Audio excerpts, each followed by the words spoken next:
Talentos TV apresenta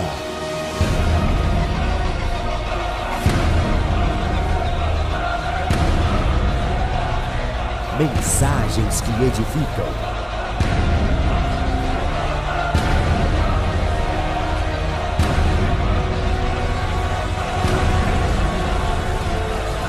com o apóstolo Paulo Ribeiro. Mateus capítulo 3, versículo 1. E naqueles dias, apareceu João Batista pregando no deserto da Judéia e dizendo: arrependei-vos, porque é chegado o reino dos céus.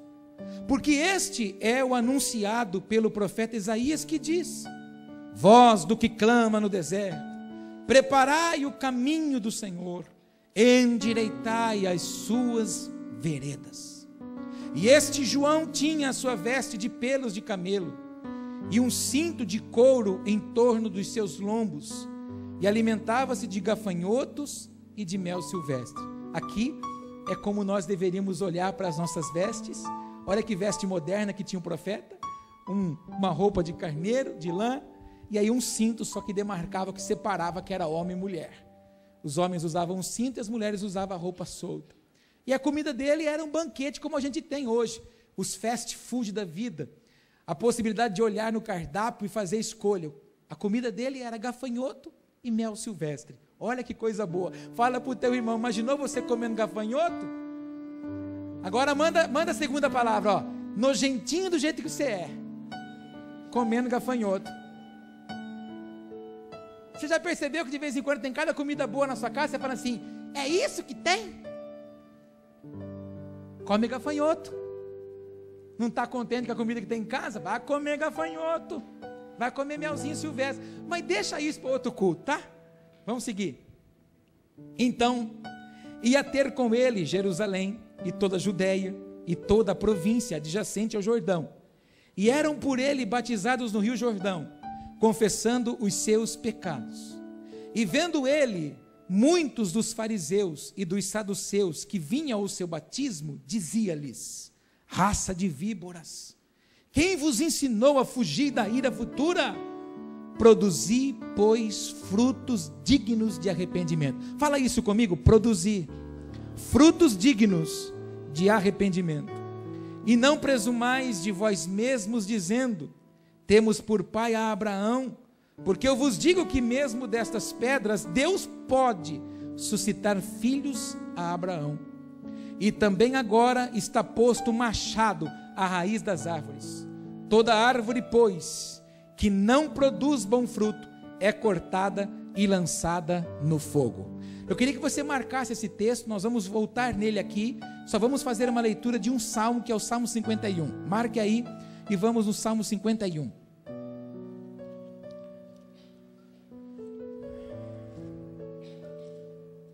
Salmos 51.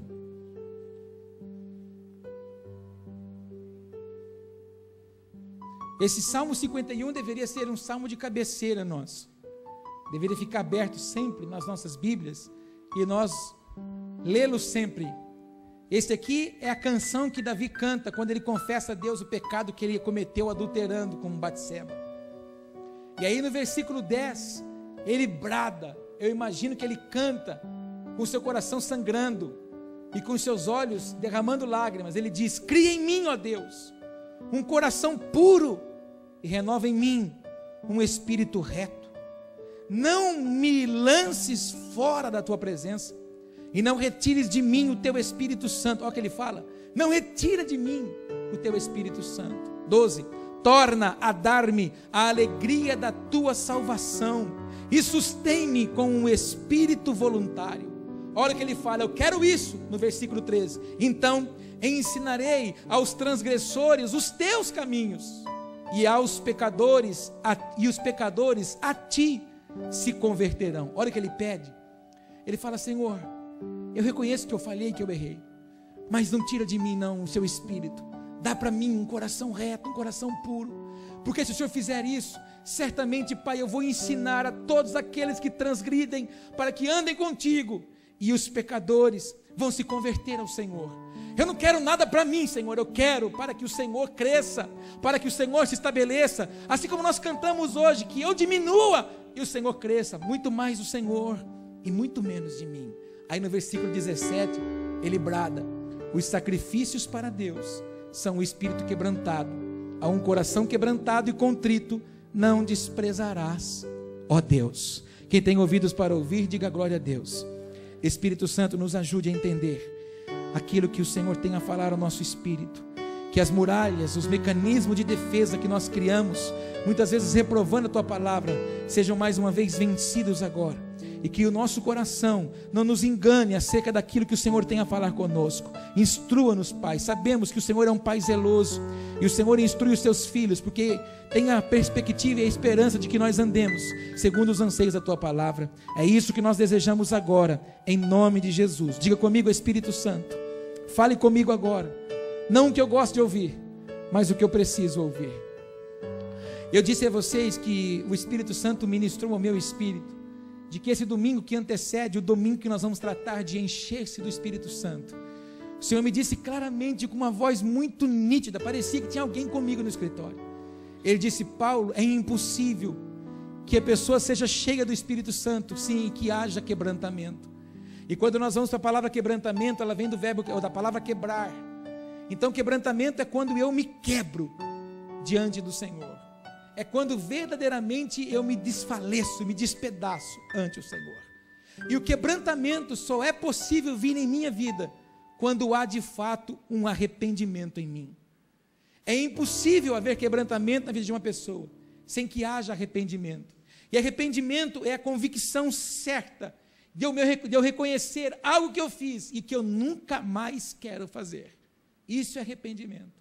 E quando nós voltamos para a vida de Davi, nós vemos que Davi naquele momento ele se arrepende. Naquele momento ele olha para o Senhor e fala: Pai, eu estou reconhecendo. E Davi naquele dia, você conhece a história, sabe o que eu estou dizendo? Davi era para ter ido na guerra, porque o rei também ia à guerra. Naquele dia, ele esqueceu de negar-se a si mesmo. E aí ele acordou um pouco mais tarde. E ao acordar mais tarde, ele saiu na varanda do seu palácio. E ele cobiça a mulher que tomava banho. E ele usa a autoridade que a ele estava confiada e manda trazer aquela mulher. Então, muitas vezes, quando nós deixamos de fazer aquilo que sabíamos que deveríamos fazer, nós cometemos o pecado. A Bíblia não deixa nada sem esclarecer para mim e para você. Davi não deveria ter ficado em casa aquele dia. Davi deveria ter acompanhado os seus soldados, ter ido na peleja, para que o povo pudesse ser bem sucedido. Ele negligenciou a ordem do Senhor, a instrução do Senhor, ficou na sua casa, pecou. Davi reconheceu o pecado. O preço do pecado é a morte. Diga comigo, o preço do pecado é a morte. A gente encontra muita gente hoje dizendo que está fria, dizendo que está estranha espiritualmente, que não consegue sentir Deus, que não consegue ouvir Deus. E isso não está na pessoa que está do seu lado, não está na igreja que você congrega, não está na liderança que está sobre a sua vida. Você está frio, não consegue ouvir, não consegue entender, porque justamente o pecado tem se levantado na sua vida e tem feito separação entre você e o Senhor. Por isso passamos a estar insensíveis, estarmos duros na presença de Deus. Davi reconheceu isso, e o preço desse pecado dele foi a morte do menino, que era o fruto daquele adultério. E ele reconhece aquilo e começa a bradar no versículo 10: Pai, cria em mim de novo um coração puro, um coração que agora escolha somente te obedecer, não seja mais enganado, um coração que não seja mais presunçoso, um coração que não queira mais viver segundo as vontades dele, mas sim segundo os anseios do Senhor. E ele brada: não tira de mim, Senhor, o teu Espírito. Se o Senhor tirar o Espírito do Senhor sobre a minha vida, eu morro. Agora olha para mim, imagine-se que naquele tempo de Davi, o Espírito Santo não era manifesto dentro de nós como é hoje. Não era manifesto dentro dele como é hoje em nós. O Espírito Santo vinha sobre eles. Imagina, ele não queria mais que aquela presença que ele recebia, que ele sentia do Senhor, nunca mais se apartasse dele, mas que ficasse permanente. Imagina eu e você, que temos o Espírito Santo dentro de nós, que é o nosso ajudador, o nosso consolador, o nosso braço forte, que nos anima, que nos encoraja, nos levanta diante daquilo que nós temos que fazer diante do Pai. Eu vou dizer por mim, não posso dizer por você, mas se eu viver hoje sem o Espírito Santo, eu morro. Se eu passar alguns minutos sem ouvir o Espírito Santo, eu morro. Tudo aquilo que vejo, tudo aquilo que ouço, tudo aquilo que sinto, é por causa do Espírito Santo. E uma coisa eu falo a Deus todos os dias: Pai, eu não vivo mais sem a sua presença. presença. E o que seria da minha vida se não fosse o Senhor? Diga isso: Pai, eu não vivo sem o teu Espírito. Diga: o que seria da minha vida se não fosse o Senhor? Eu te pergunto, numa hora dessa, lembrando da vida que você teve no passado, os que tiveram vida longe do Senhor, onde será que estaríamos uma hora dessa? Alguns talvez desfalecidos na vida, outros até mesmo já deveriam até se suicidado, porque tinham sentimentos de suicídio. Outros poderiam estar até debaixo da sepultura já, porque por um acidente que o Senhor já nos livrou diversas vezes da morte, poderíamos estar debaixo da sepultura. Enfim, muitos de nós poderíamos não estar mais aqui. Mas amado, cada dia que eu acordo, eu digo: Senhor, que privilégio que eu tenho de estar vivo, que privilégio que eu tenho de poder estar indo na casa do Senhor. Eu digo mais ainda para ele, para mim no meu caso: Senhor, que privilégio eu tenho de poder compartilhar com as outras pessoas a palavra do Senhor. Quem sou eu? Criatura, cheia de defeito, cheia de situações adversas na minha vida, mas o Senhor me dá o privilégio de ser porta-voz da sua palavra. Queridos, Ele nos chama de filho, e o filho tem toda a herança do seu pai, e temos a herança do pai, é podermos falar em nome do pai. Que privilégio é esse que nós temos? Fala isso para o teu irmão: você tem um privilégio de poder falar em nome do pai. Por exemplo, a coisa mais gostosa que tem é você falar assim: não, porque o meu pai me deu, ou porque meu pai falou assim comigo. Agora imagine, eu estou falando aqui de uma palavra em nome de um Deus Criador, em nome de um Deus que é onipotente. Ninguém tem mais poder que Ele. Eu estou falando em nome de um Deus que é onipresente, que está em todos os lugares ao mesmo tempo. Um Deus onisciente, que sabe todas as coisas, mesmo quando eu tento esconder e maquiar a minha vida, Ele conhece tudo. Esse é o Deus que nós servimos. Porém, o salmista começa a dizer que o que chama a atenção de Deus não é uma carinha triste. O que chama a atenção do Senhor não é as lágrimas. O que chama a atenção do Senhor é um coração quebrantado. E eu volto a insistir nisso com você. Jeremias 17 diz que enganoso e perverso é o nosso coração. Então o que o Senhor está dizendo nesse salmo através do Davi? Que o nosso coração, quando é quebrado, eu não passo mais a ouvir o desejo do meu coração, mas sim o desejo do meu espírito, eu entro no centro da vontade de Deus. Aí eu volto com você lá em Mateus capítulo 3. Estamos vivendo os dias de João Batista, os dias de apregoar arrependimento, o dia de nós reconhecermos os nossos atos, o dia de nós de fato reconhecermos que estamos andando muitas vezes na contramão da palavra de Deus. Abra de novo a sua Bíblia, de novo lá em Mateus capítulo 3, que eu preciso ler para já engrenar na palavra que nós temos a ouvir do Pai aqui hoje. Lá em Mateus 3 de novo, vamos ler de novo esse versículo, que a gente vai começar a entender algumas coisas bem interessantes. Versículo 1: naqueles dias, aparentemente como 2014, apareceu João Batista às igrejas, pregando nos seus templos e dizendo: arrependei-vos, porque é chegado o reino dos céus. Olha aqui, por que o João Batista estava dizendo aquilo? Arrepende, porque é chegado o reino dos céus. Quem é que traz o reino do céu para a terra? Eu. A minha vida, as minhas atitudes, as minhas palavras, as minhas ações. Sou eu que manifesto o reino de Deus na terra. Tem muita gente esperando o reino de Deus se manifestar para que ele possa viver. Quem atrai o reino sou eu e você. Por quê? Porque nós largamos a terra e subimos uma dimensão espiritual, e ao alcançarmos a dimensão espiritual, atraímos essa graça do Senhor, o favor do Senhor, a unção do Senhor na terra. Para isso tem que haver o que em nós? Arrependimento. O que é arrependimento? Confessar a nossa vida errada. Então, a partir do momento que eu subo na presença de Deus, eu toco a presença de Deus, eu vivo os anseios do Pai, eu desejo manifestar aquilo que eu recebo do Pai na terra. E como que eu faço isso? Não me contaminando mais com as coisas da terra. Até aqui tudo bem? Todos comigo? Sigamos a leitura, por favor. Versículo 3 diz assim, o versículo 3: porque este é o anunciado pelo profeta Isaías, que diz: voz do que clama no deserto, preparai o caminho do Senhor, endireitai as suas veredas. Para que Deus se manifeste na minha vida, para que Deus me possa permitir morar na Jerusalém celestial, é preciso que eu prepare o caminho, que eu escolha. é necessário que eu tenha desejo no meu espírito de endireitar os meus caminhos. Ou seja, não vai vir nenhum anjo gordo com asas douradas ou com asas prateadas, vai pegar aqui no colarinho da minha camisa e vai falar assim: Paulo, é assim que você tem que andar. Não, meu amado, o Senhor apresenta para mim a sua palavra, e eu faço a escolha de endireitar o caminho e preparar para ele entrar. Ele diz no livro do Apocalipse: eis que estou à porta e bato. Uma porta que já estava aberta, porque ele disse na carta anterior: eis que pus diante de vós uma porta aberta. Porta essa que ele abre para mim e para você quando nós descemos as águas do batismo. Quando ali nós falamos para as pessoas: olha aqui, esse batismo, eu estou testificando que Jesus é o Senhor da minha vida. Quando você vai ao batismo das águas, você fala assim para as pessoas: olha, eu estou testificando que esse Jesus que você está vendo ser batizado agora no nome dele é quem controla a minha vida. Ali a porta é aberta, a porta espiritual, para que você toque a dimensão do céu, a porta de oportunidade, a porta de milagre, a porta de cura, a porta da revelação, a porta da transformação. Tudo é aberto naquela hora.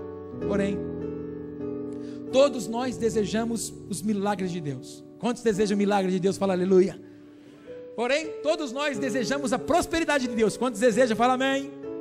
Todos nós desejamos viver para Deus. Quantos desejam? Mas nós não queremos abandonar a nossa vida da terra. A gente quer viver, a gente quer ter as coisinhas de Deus, a gente quer desfrutar das coisas que Deus pode dar, mas a gente não gosta de abandonar as coisas da terra. A gente quer viver para Deus, quer desfrutar das coisas de Deus, vou insistir nisso, mas a gente não quer abandonar as coisas da terra. A gente vai às águas do batismo. Os que se batizaram, que eu fiz o batismo, eu disse assim: quem batizado foi quem eu batizei. Pode todas as pessoas que estão à sua volta abandonarem Jesus. Você nunca abandonará Jesus por nada? Não, não, apóstolo, por nada. Tem alguns que eu já batizei que eu não sei onde anda. Na verdade, ela queria as coisas do céu, mas não quis abandonar a terra. Na verdade, quando eu faço a confissão de que Jesus é o Senhor da minha vida, quando eu falo de Senhor, é aquele que impõe autoridade sobre mim.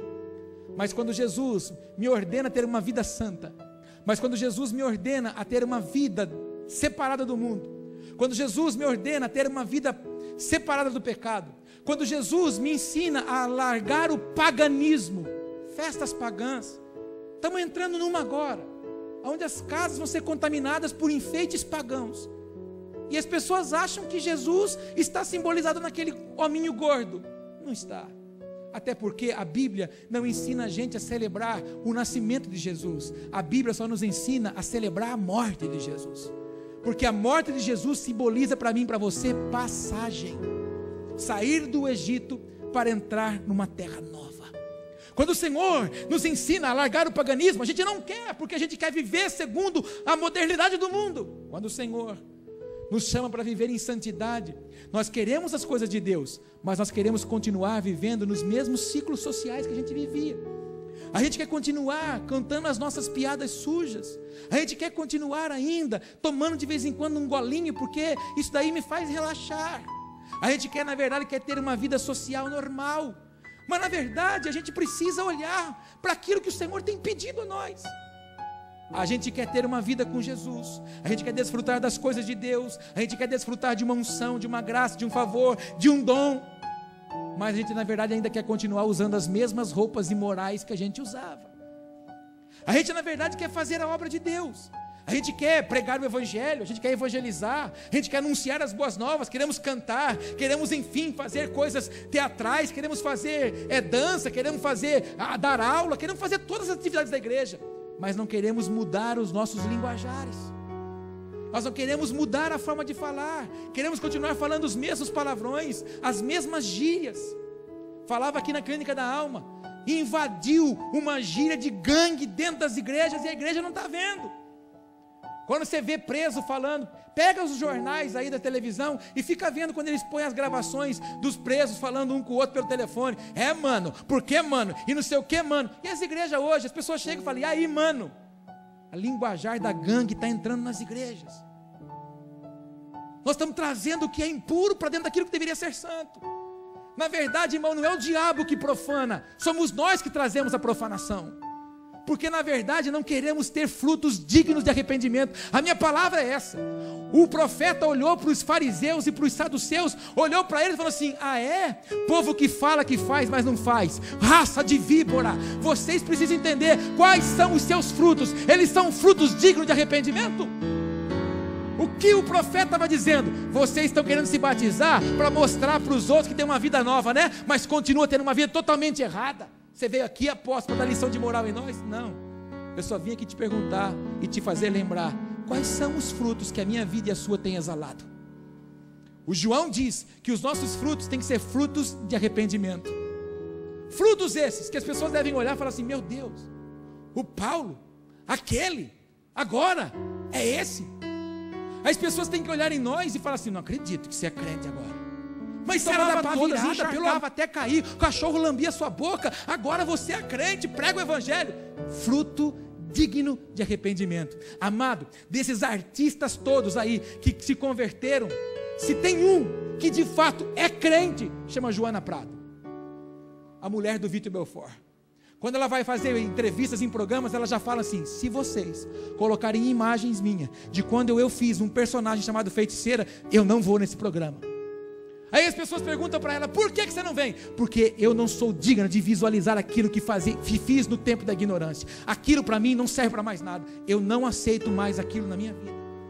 Ah, mas eu fui. Não me interessa, eu não quero mais. Eu me arrependi daquilo. Aquilo não precisa mais ser desengavetado de uma coisa que o Senhor já matou, já destruiu.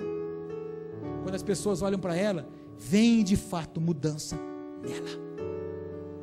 Queridos, o avivamento vai vir. Fala isso, o avivamento vai vir. Para o avivamento vir, tem que haver quebrantamento. E o quebrantamento só acontece quando há arrependimento. Quebrantamento, quebrar-se. Se nós não aprendermos a nos quebrar diante das nossas vontades, não haverá frutos. A gente fala muito para as pessoas que os frutos que são bons, ou melhor, a gente só conhece os frutos pela árvore. Que tipo de árvore nós estamos enchartados? Se nós estivermos na videira verdadeira que é Cristo, os nossos frutos serão dignos de arrependimento. Mas se nós estivermos numa árvore da nossa vontade, uma árvore do nosso anseio, uma árvore daquilo que eu gosto, como é que pode, irmãos, um povo que foi dotado por Deus, imagem e semelhança, cheio de unção, cheio de poder, de autoridade, não escolher ter uma vida certa diante do Pai? Como é que o diabo pode conseguir enganar um homem, uma mulher cheia de unção? Como é que o diabo pode roubar de uma pessoa que foi chamada para produzir fruto, pode secar uma árvore? Amados, eu rogo a Deus que o adubo do céu venha sobre nós hoje, e que verdadeiramente os nossos frutos sejam excelentes, e que nós não demos passos mais para retroceder, e que o mundo mais não nos pegue, pelo contrário, que nós não aceitemos mais o mundo sobre nós. Eu conheço pessoas, conheço líderes que vão a congressos, é fogo, é fogo, é fogo, é fogo, é fogo quando está lá, uma semaninha depois a vida viva uma água de novo. Amado, não é isso que Deus espera de nós. Deus, na verdade, espera que eu e você não seja como uma churrasqueira, que depende que alguém taque fogo e você dura enquanto tiver ali um pouquinho de carvão. Acabou, acabou. É uma expectativa quando você vai acender a churrasqueira, enche de carvão. Depois que a brasa pegou fogo, aquilo começa a consumir. Você já chegou numa churrasqueira, já sentiu o cheiro da churrasqueira quando o fogo está acabando? Você já procurou soprar uma churrasqueira quando está acabando? Do que você faz assim, só vem aquela cinza. Irmão, uma brasa longe do fogo, ela não se sustenta, ela apaga. E não dá para a gente ter foguinho de domingo e de segunda a sábado viver com a patinha no mundo, irmão. Não dá para a gente levantar a mão no domingo e falar assim: te amo, Jesus, e de segunda a sábado se ocupa de coisa que não presta. Não dá, irmão, para de domingo de manhã a gente querer nos lugares altos, aonde tu estás, e de segunda a sábado todo tipo de lixo contamina a gente. Se o mundo te pega, significa que o mundo é vivo em você. Nossa, apóstolo, que chicotada hoje, como você está nervoso, como você está bravo. Não, irmão, trata isso com o Espírito Santo. Não olha para o Paulo, não. Para de julgar a palavra que você ouve aqui, que o Paulo prega. Começa a falar: Espírito Santo, obrigado por falar comigo. O Espírito Santo está falando conosco porque uma unção nova, fresca, uma visão nova para alcançarmos o novo virá sobre nós. Mas para isso o lixo tem que sair. E por favor, admita, vamos admitir, tem lixo em nós. Televisão nos prende, computador nos prende, jogo nos prende, videogame nos prende, fezinha no bicho nos prende. Depender dos outros nos prende. Depender do banco nos prende. Tudo nos prende. Mas engraçado que viver para Deus não nos prende. Servir a Deus não nos prende. Irmãos, é hora da gente fazer isso aqui, ó, arrancar a capa de religião. A gente tem que tirar uma capa que a gente se veste de querer ser crente.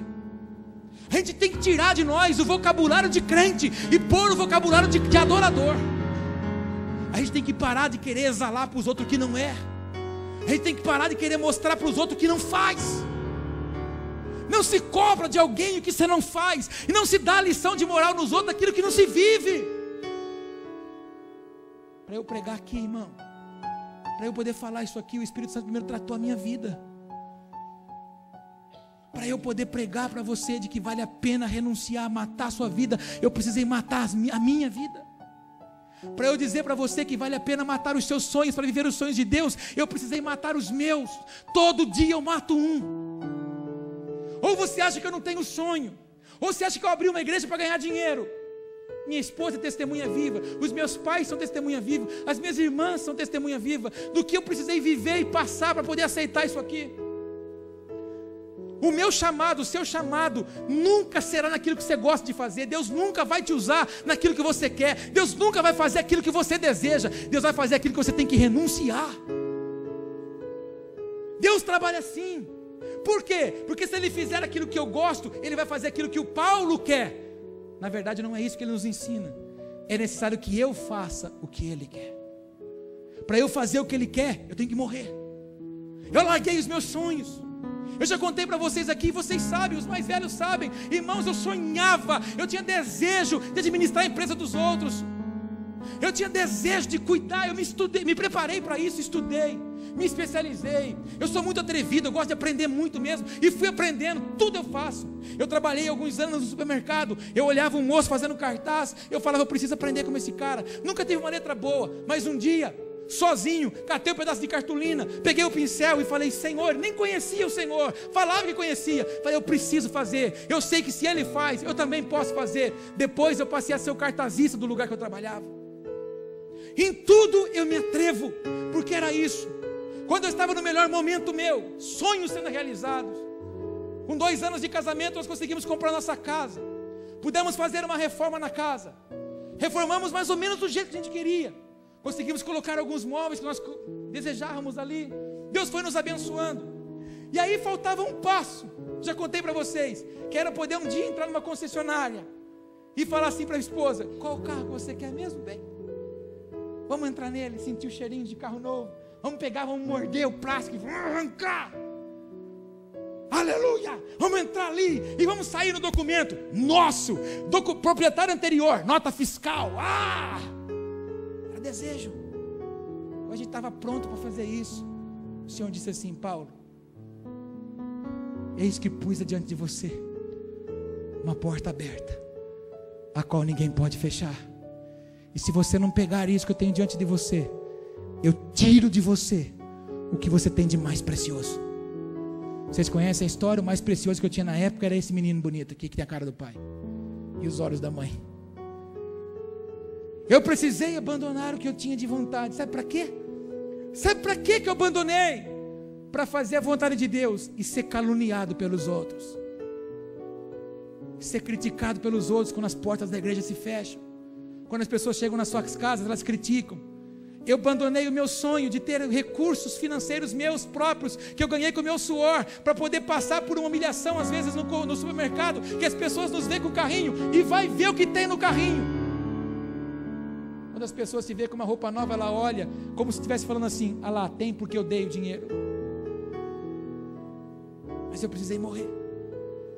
Eu precisei morrer para mim, para viver os sonhos de Deus. Aí as pessoas olham depois daquilo que a gente alcança e só falam assim: como é que pode alcançar? Paga o que eu estou pagando, que você alcança também. Como pastor dessa igreja, a única coisa que me resta fazer é levar você na presença de Deus, nada mais.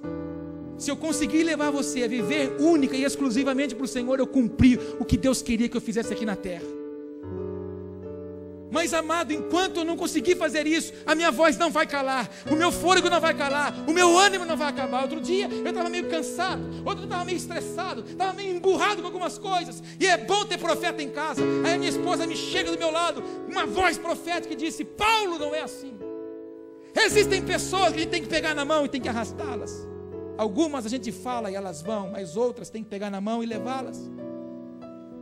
Eu não posso desanimar. Você pode desanimar, você pode se cansar, porque você vai poder procurar a mim, eu vou ter que ter uma palavra para te dar, mas eu não posso me cansar.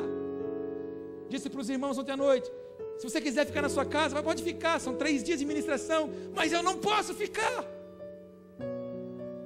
Eu não posso viver, irmãos, de mensagem dos outros no YouTube. Eu não posso viver daquilo que os pregadores pregam na televisão. Eu tenho que parar e ouvir o que o Senhor quer para esta igreja, porque o que o Senhor quer para esta igreja não quer para outra.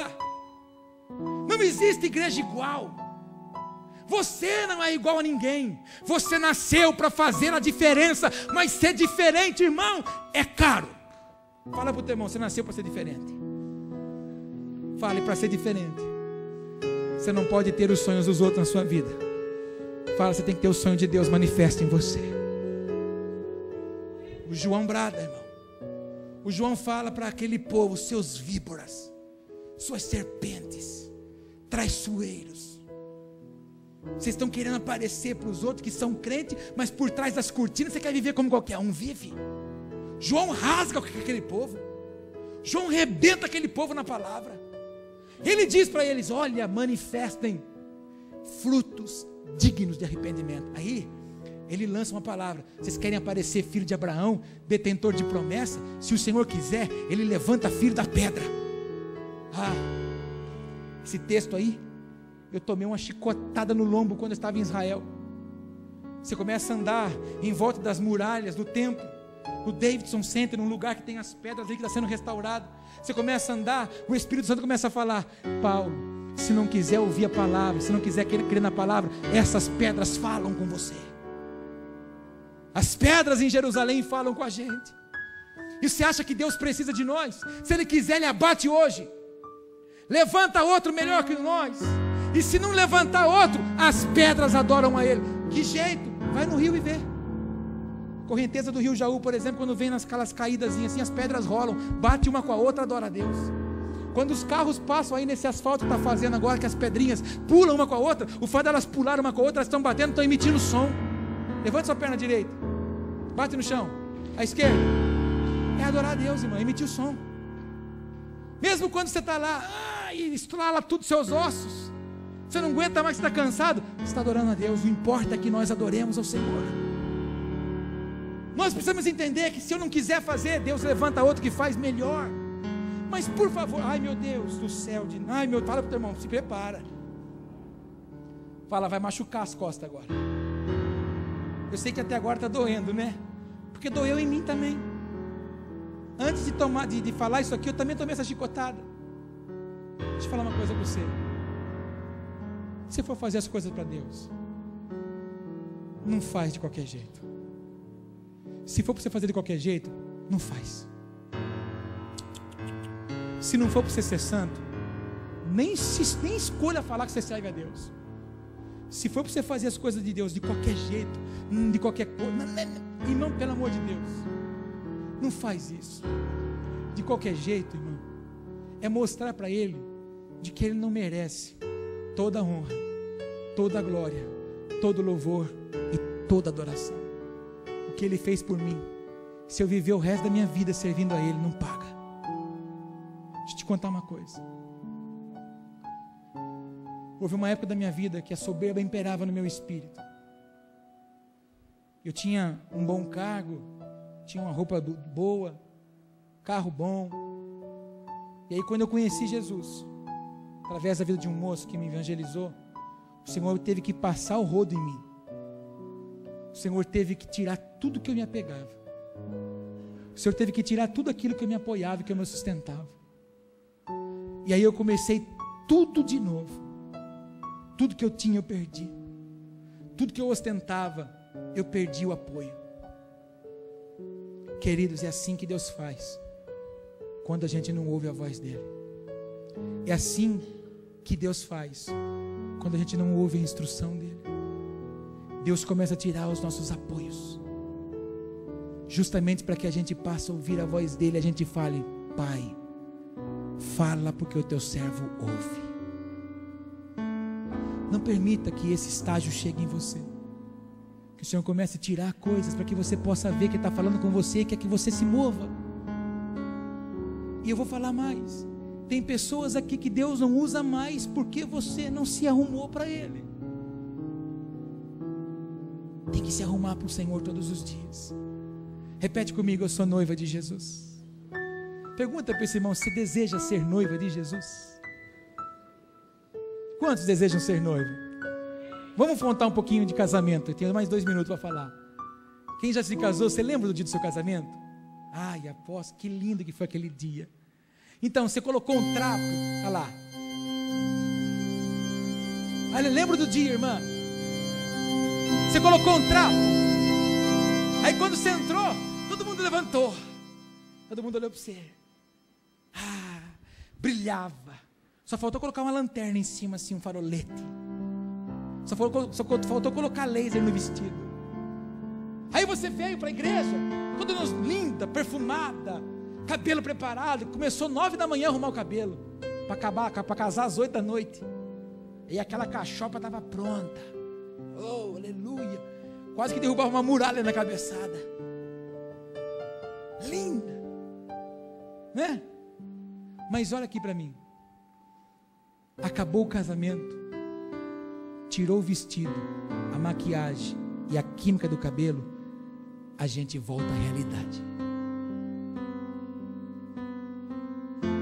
O problema é que para Jesus, Ele não quer uma noiva que usa um vestido uma noite, arruma o cabelo para uma celebração e se maqueia para as fotos.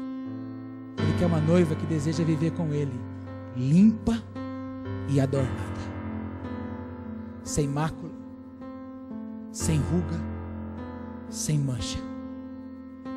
Não vai dar para ficar olhando aquela beleza somente no DVD e nas fotos, porque Ele vai querer olhar para essa noiva todos os dias e vai querê-la vê-la impecável.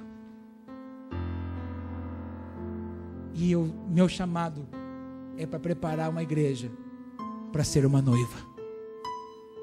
Tomara, Deus, que você deseje no seu espírito ser uma noiva. Tomara, Deus, que você escolha nessa manhã tirar uma capa de religiosidade, de disfarce de crente, e fala: Senhor, isso nada serve. O que eu quero é ser um adorador.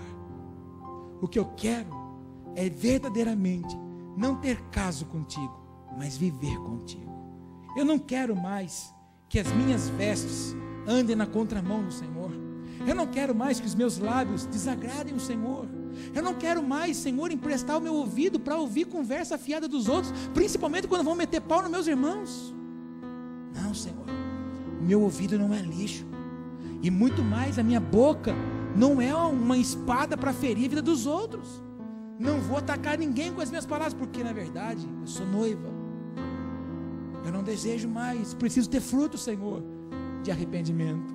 Ou seja, o que eu fazia, o que eu pensava, o que eu agia, não faz mais parte da minha vida. Quantos entendem isso? A gente falou muito para as pessoas que fazem a clínica da alma. A clínica serve para nos limpar, abrir os nossos olhos acerca do que é o mundo espiritual. Se eu não viver depois aquilo que eu aprendi, 7 piores do que estavam, volta, porque é brecha, a casa está limpa. Uma noiva precisa desejar viver ardentemente no Senhor. E eu te pergunto, mais uma vez, quais são os nossos frutos hoje? Eu queria convidar você, vamos dizer para o Pai hoje: Senhor, eu quero me quebrantar. Senhor, eu quero me despedaçar diante do Senhor. Eu vou tirar a dureza, a minha insensibilidade. Eu vou tirar, Senhor, esse jeito duro que eu tenho. Eu não quero mais viver teimando com as coisas. Senhor, eu aceito a sua vontade sobre a minha vida. Quantos entendem o que eu estou falando? Vamos ficar em pé.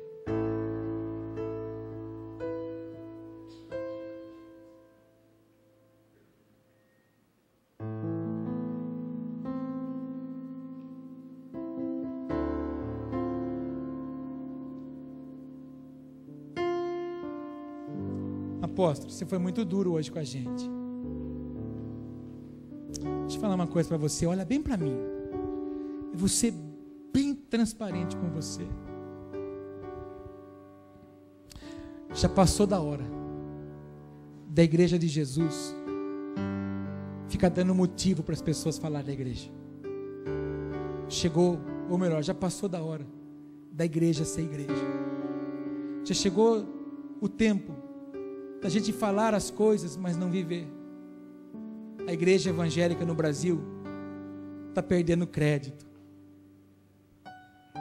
Você fala do evangelho de Jesus para as pessoas, sabe o que elas falam para a gente? Vou numa igreja, só pede dinheiro, só gritaria. Essa semana eu atendi um casal, não é crente.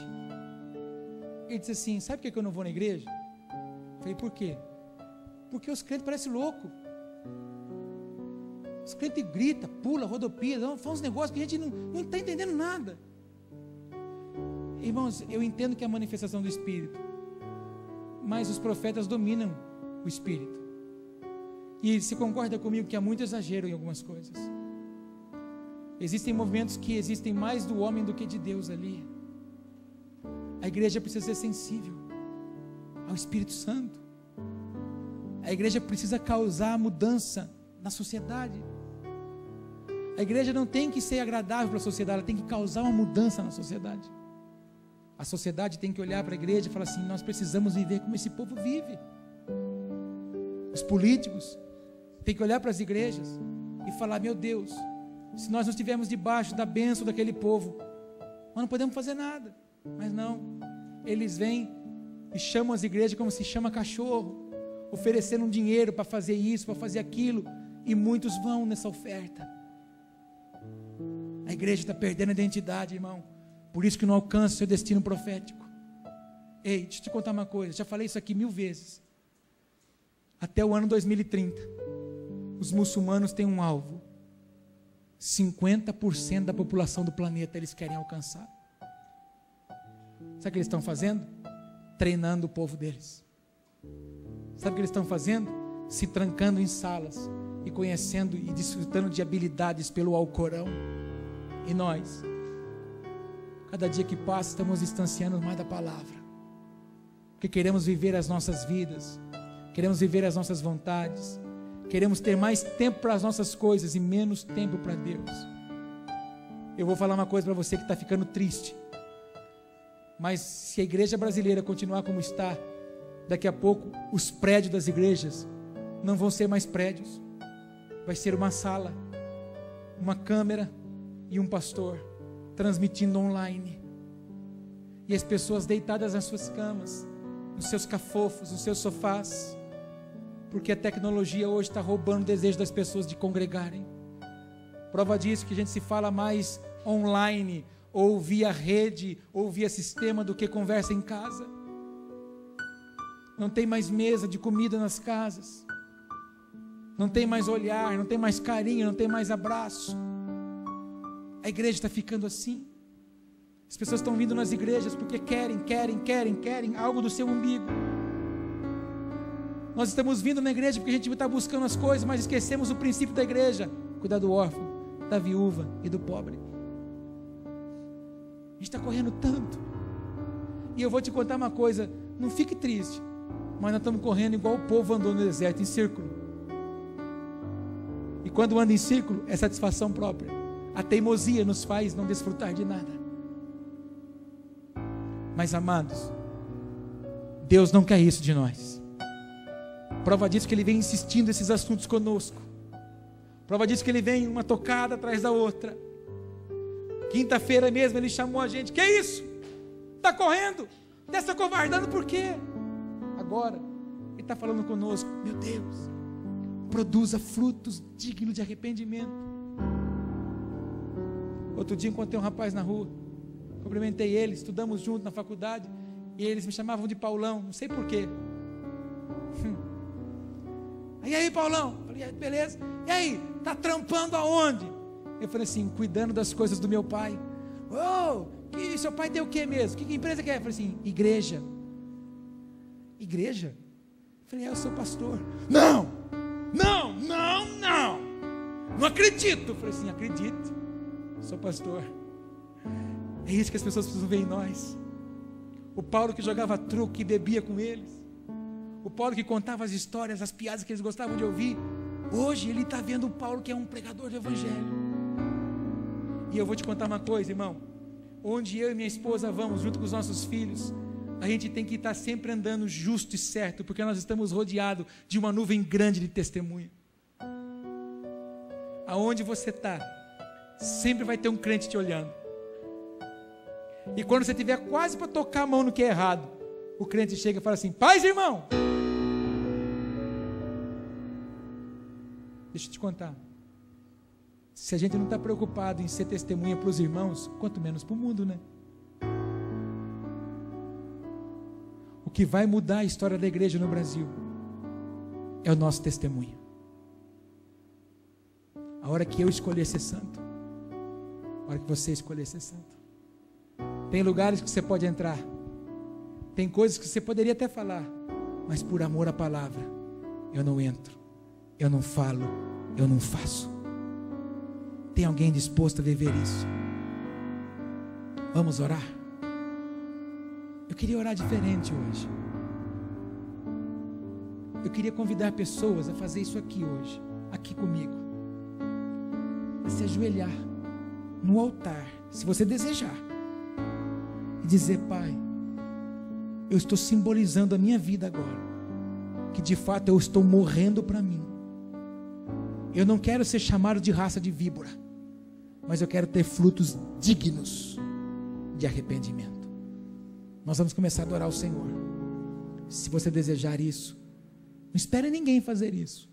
Vem você e vem orar. Não espere eu puxar a oração.